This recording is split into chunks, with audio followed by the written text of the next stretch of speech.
We start with removing the old insulations on the wall.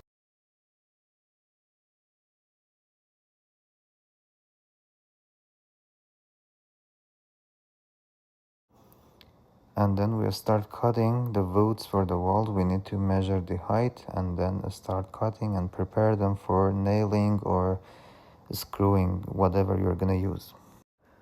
The bottom plate or the plate in contact with concrete must be wrapped inside the vapor barrier plastics to make sure it doesn't decay. Do not use pressure treated woods because they have chemicals and they're too bad for the people in that area.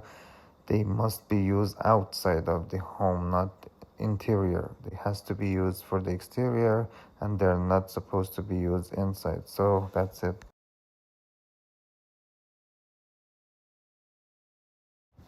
We would prefer to use the screws, but if you have a nailer gun, you can use it if you want to expedite the process. These are the woods we have prepared in advance, so we are now screwing them and then we are gonna raise them and put them against the wall.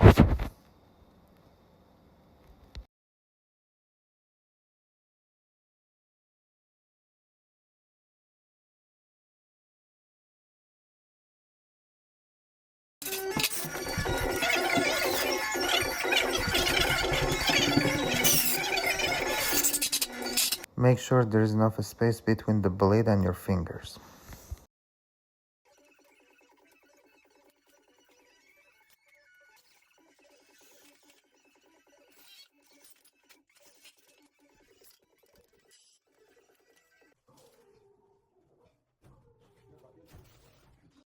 In this case, you can screw up and then level it and then nail the bottom plate with hammer and or drill it, and then you can screw the bottom plate into the concrete too. It's your choice. I use a powder activated gun here. You can use it too, or you can drill it, whatever you choose. If there is a big space between the bottom plate and the concrete because of unleveling, you can use a blue screw, which is specialized for the concrete. You can make a hole and then screw it down into the concrete, and they're so durable and powerful.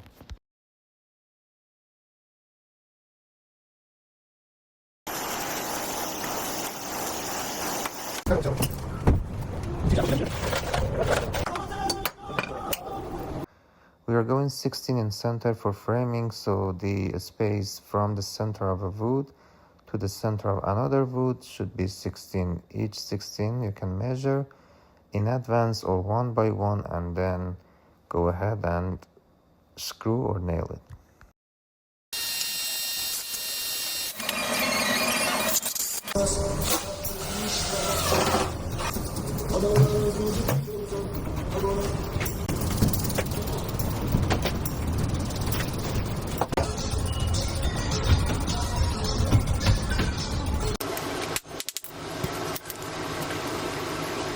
There are two methods, as the one I did at first to prepare the framing and then bring it up, put it against the wall, or the other one is, as you see, I have placed bottom plate and then I'm measuring one by one. You can do this too.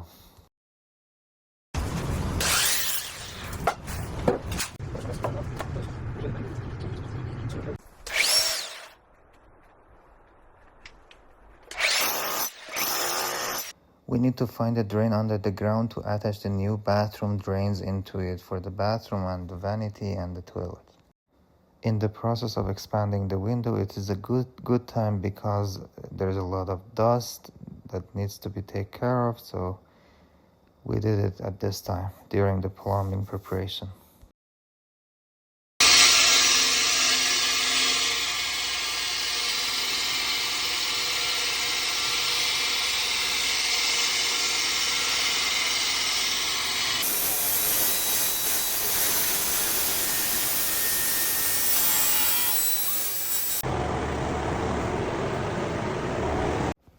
To start framing the bathroom, first we need to measure and then go for the cutting. I always try to screw the top and then level and then screw the bottom. So this is the good way for the level.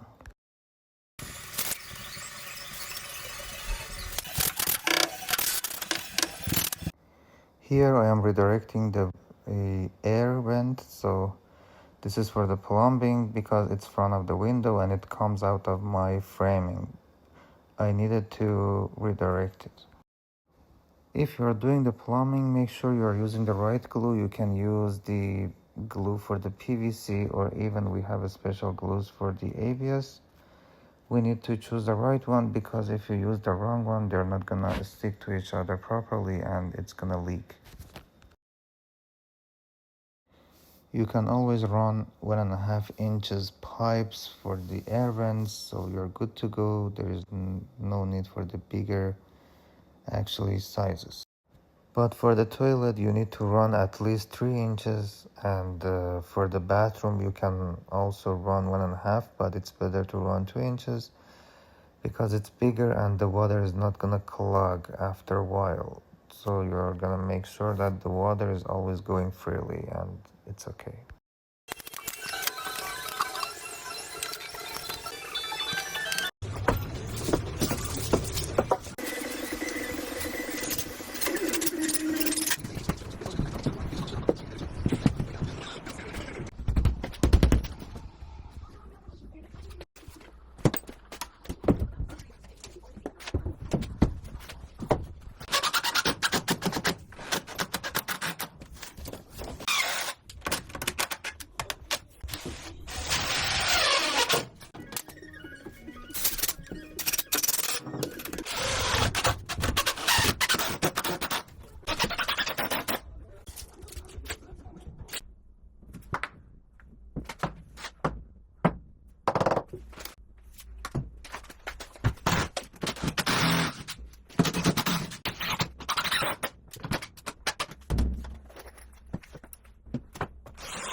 I am laying down the bottom plate for the bathroom under the glass shower door.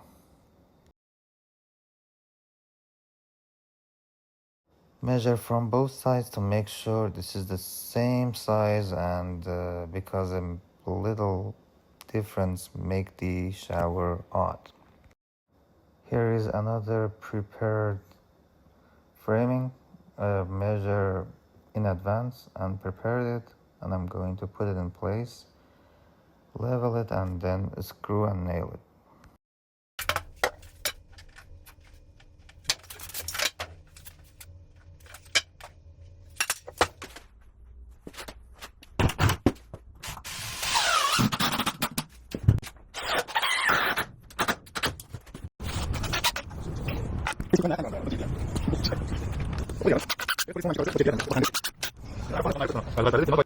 After framing your bathroom and decided where to put your fan, now it's time to run a pipe. I am running a 4 inches pipe, and then I am holing in center through the wall to make sure where my hole is gonna be, and then going from outside and make it bigger, like 4 inches in diameter, and then I can run my pipe easily.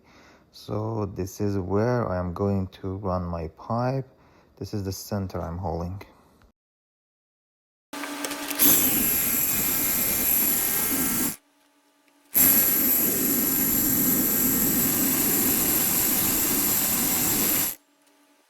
After running the pipe, put the cap on it, and then go with a wrap of aluminum tape, and then silicone it with the exterior silicone, not the one for interior.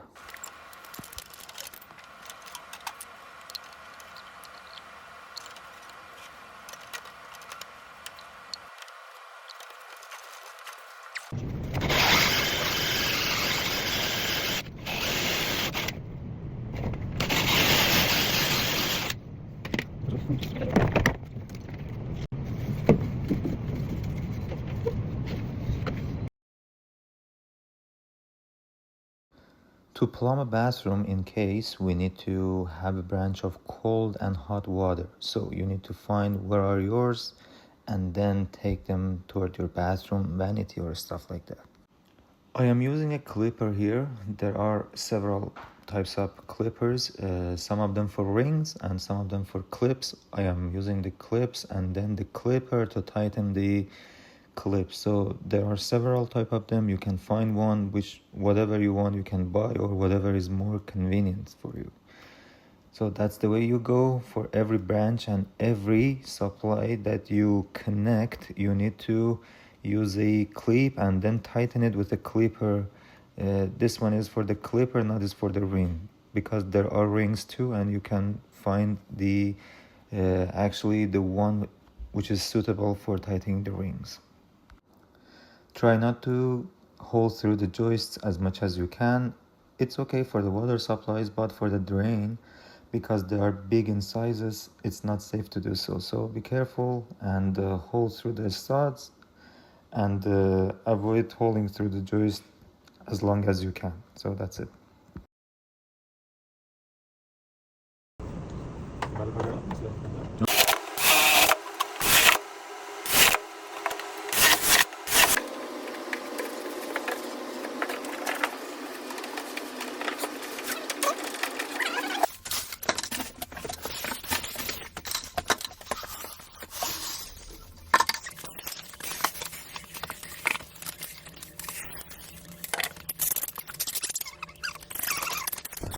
Here I am using vinyl flooring linear for the floor of the bathroom. You can choose whatever material you like, but I've been using this for a long time, and it's a good way for me to go. So that's your choice, whatever you're going to choose for your project. Here in this case I'm using dense shields.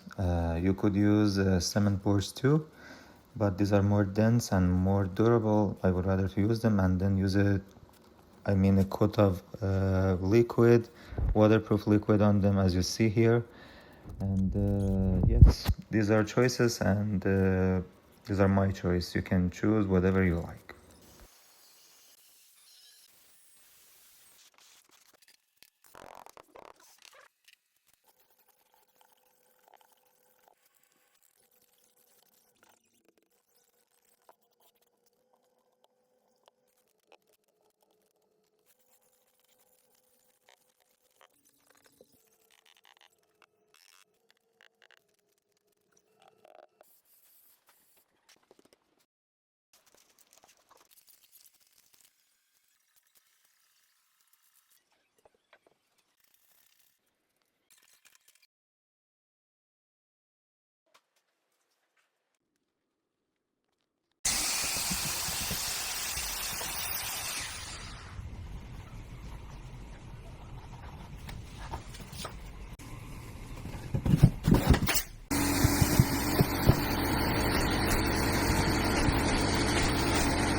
In order to make a hole for the pot light, you need to measure the length and the width too, and then mark the center of it. Put your hole saw on the drywall in the center and then cut it through, and you'll see how it's gonna fit.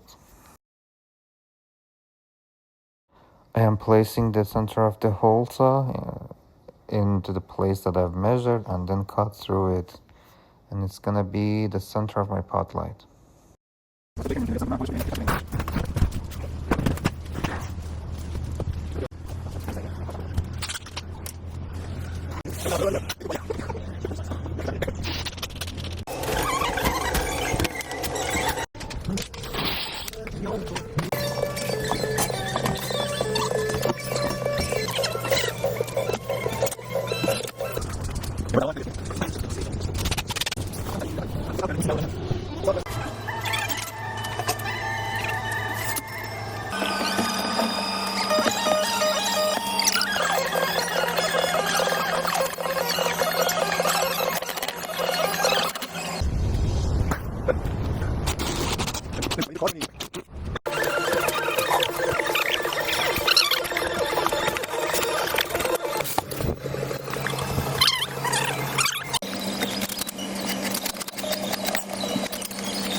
You can use an oscillating or any tool you like for cutting the outlets or switches. When you are drywalling the walls, it's necessary to bring the drywall up as much as you can and stick to the ceilings, because you're not going to use lots of mud to fill it up. If there is a little bit gap at the bottom, it's okay, because you're going to baseboard it later, and even that gap is a positive thing because your drywall is not in contact with concrete, so it's going to be protected for a long time. I'm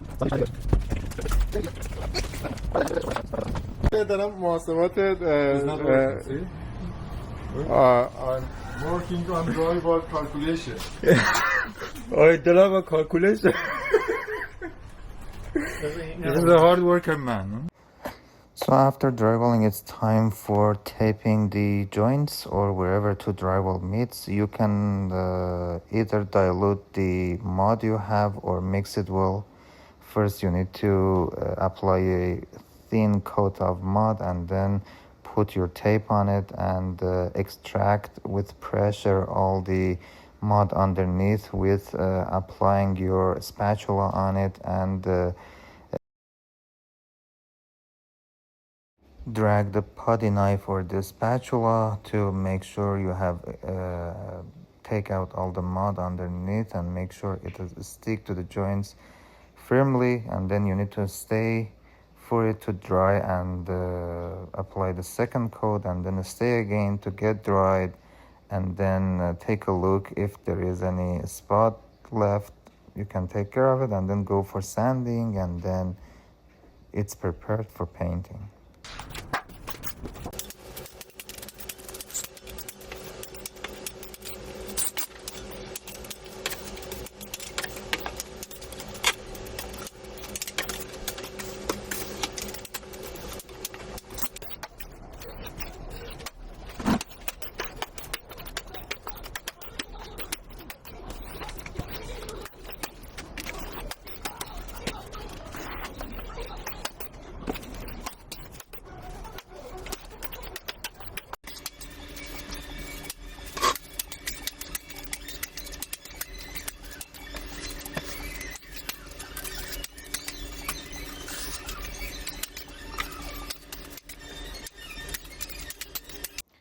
When applying the mud, consider that you need to go at least 12 inches from the corner or even the angle, because it's gonna be more flat with the drywall and it's gonna need a little bit of sand instead of putting lots of pressure and time for it. And it's gonna look much better, and you won't see wave on the drywall. So it's important to go more as you can, not just mud 4 inches. It's not enough.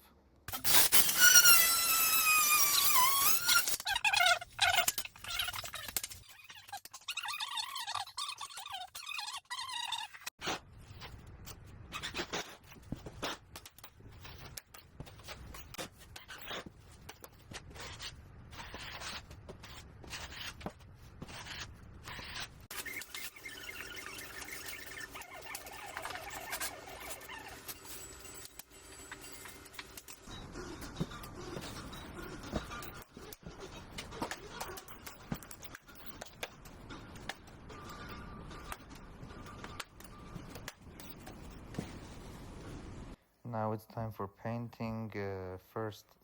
Priming and then go for the painting. I would rather to use the paint sprayer, and I did spray it because it was much faster. You can use a roller or whatever you would like, but in that case, because the floor was bare and everything was bare, and I could use the paint sprayer and not worrying about anything get painty. So that's it, and for me it was so fast.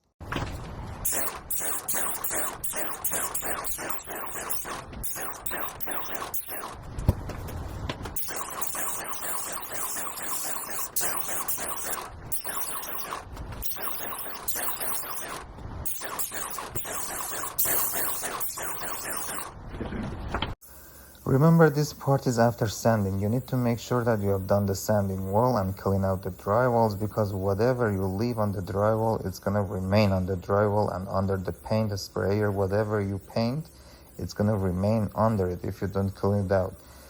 Even if you paint with the roller, it's gonna help itself a little bit to remove the dust on the drywall, because you rub the roller against the drywall, so it helps to remove a little bit of the dust. But it's better to get rid of the dust, so you're gonna make sure that after job there is nothing else to tackle with. And also, when you're using the paint sprayer, make sure you won't leave a lots of paint on the drywall, because it's gonna be bubbly, and you are gonna go for the modding again, and the whole process is gonna be repeated again. Finishing is a headache, so make sure you will go exactly as you have to.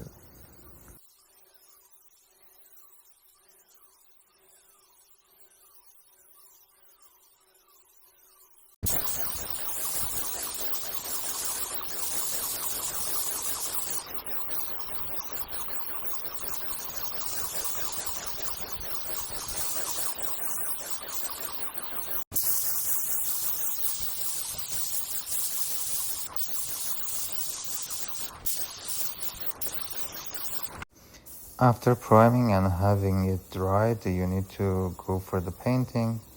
It's better to paint the wall first and have the plastic on the walls and then do the ceiling. I made a mistake here, and I did regret of it, because when you do the walls, it's much easier to put or place the plastic on it. It was so hard for us at that time.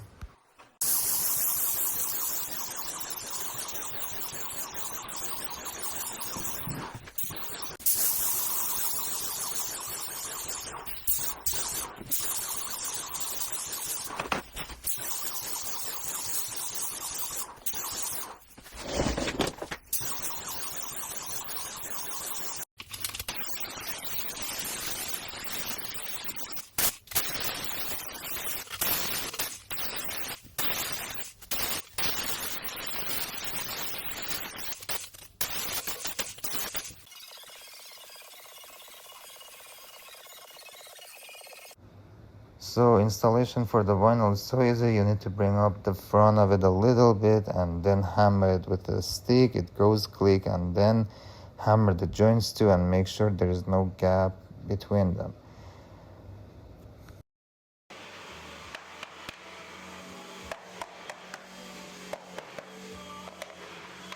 For cutting an L shape, you need to first measure the length and then measure the width, connect the lines, and then cut it. That's it.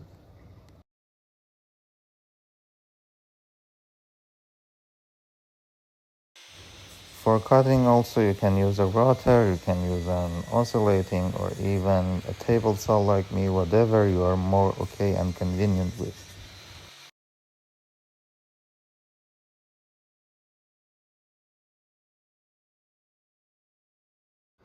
As you can see, for cutting, you can also use a utility knife to cut all the way and then break it down. But it needs a little bit of effort. It's not like cutting with the tool. I mean, like a router, like an oscillating, or even a table saw.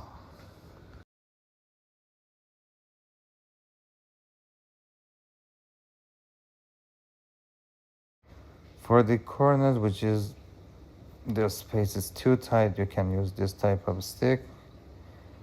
or pull bar, then you can hammer it toward the direction you want, and you can hide the gap with that.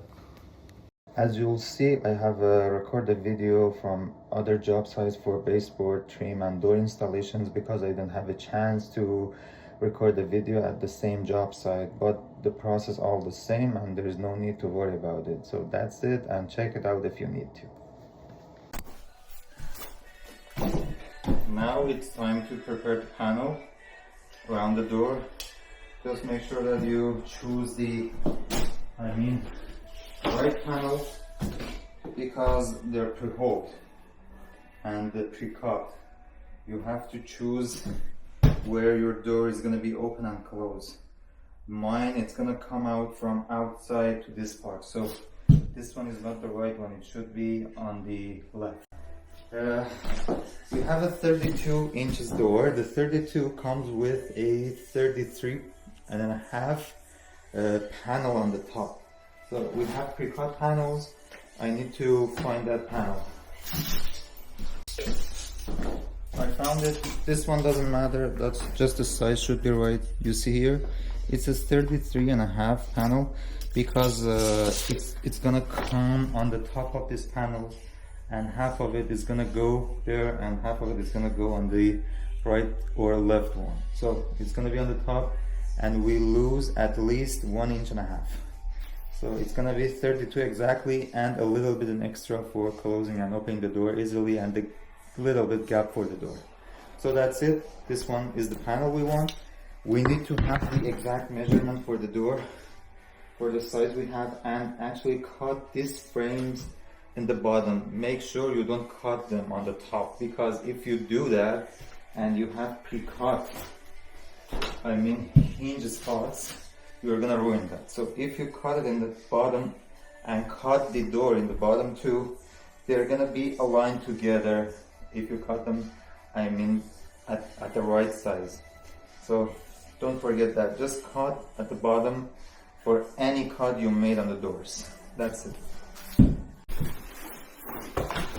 Now we have cut the panels on the doors too. If you're alone, make sure you prepare your nailer, and then again make sure to lock where the lock is gonna go, or where the hinges is gonna go, and make sure you consider them all, align them, and again it's gonna come on top of the left and right panels. The top panel is gonna come on the top. You cannot install here.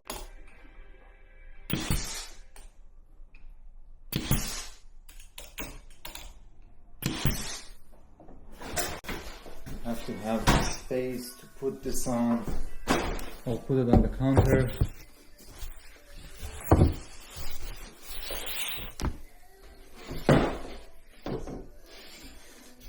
Just be careful. This is the bottom, so it's gonna go on the other side. This way. So I have one side nailed.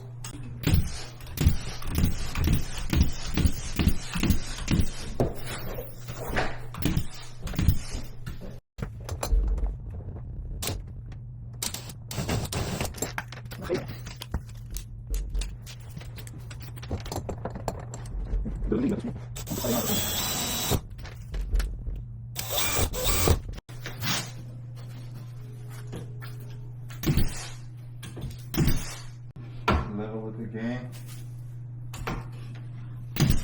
Nail it all the way.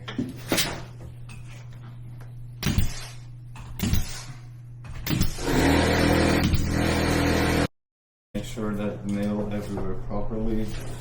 The top panel, side panels, everywhere.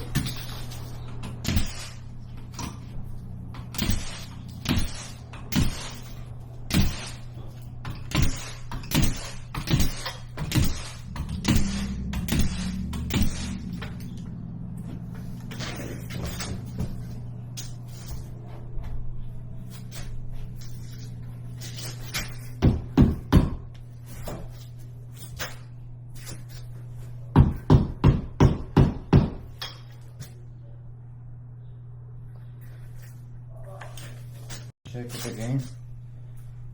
You should have the same, gap from top to the bottom. And that's it.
We need to get the 45 angle for each side.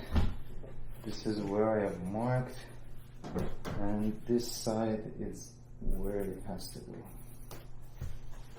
So I'm gonna spin my saw to the left.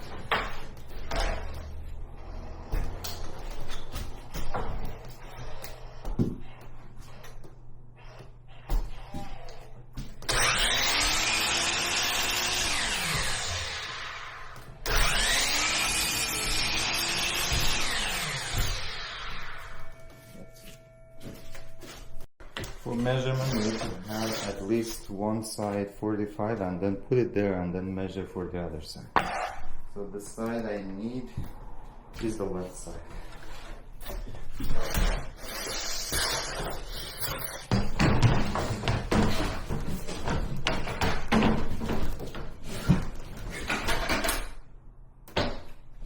These are really long. I need to spin it to the other side.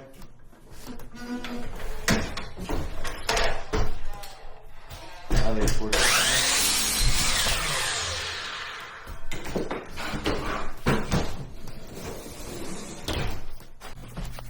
We need to have a ballpark measure for here and see how long we need the casing. So, start with this.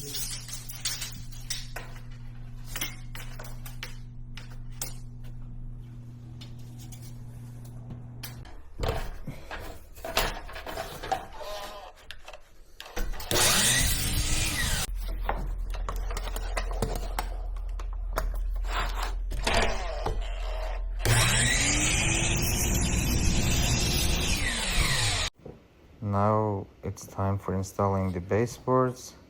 I'm gonna stick to one side and then mark the other side to have it exactly and then cut it. After placing the baseboard, now it's time for nailing it, and then you need to fill up the top of it with caulking because you're gonna fill up the gaps and then it's gonna be ready for the painting.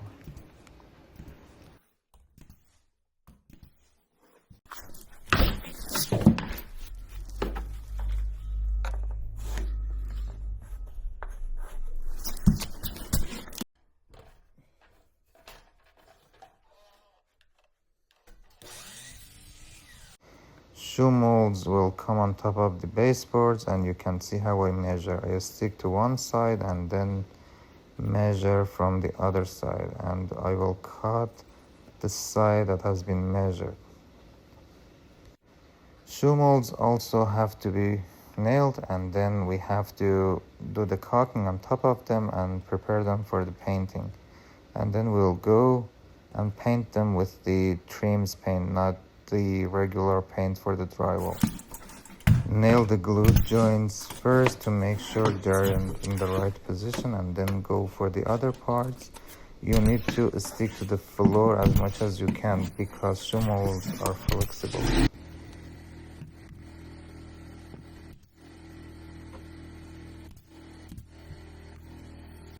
After all of this, then we need to stain the stairs because we are not gonna actually transfer material on them, so they're not gonna get damaged.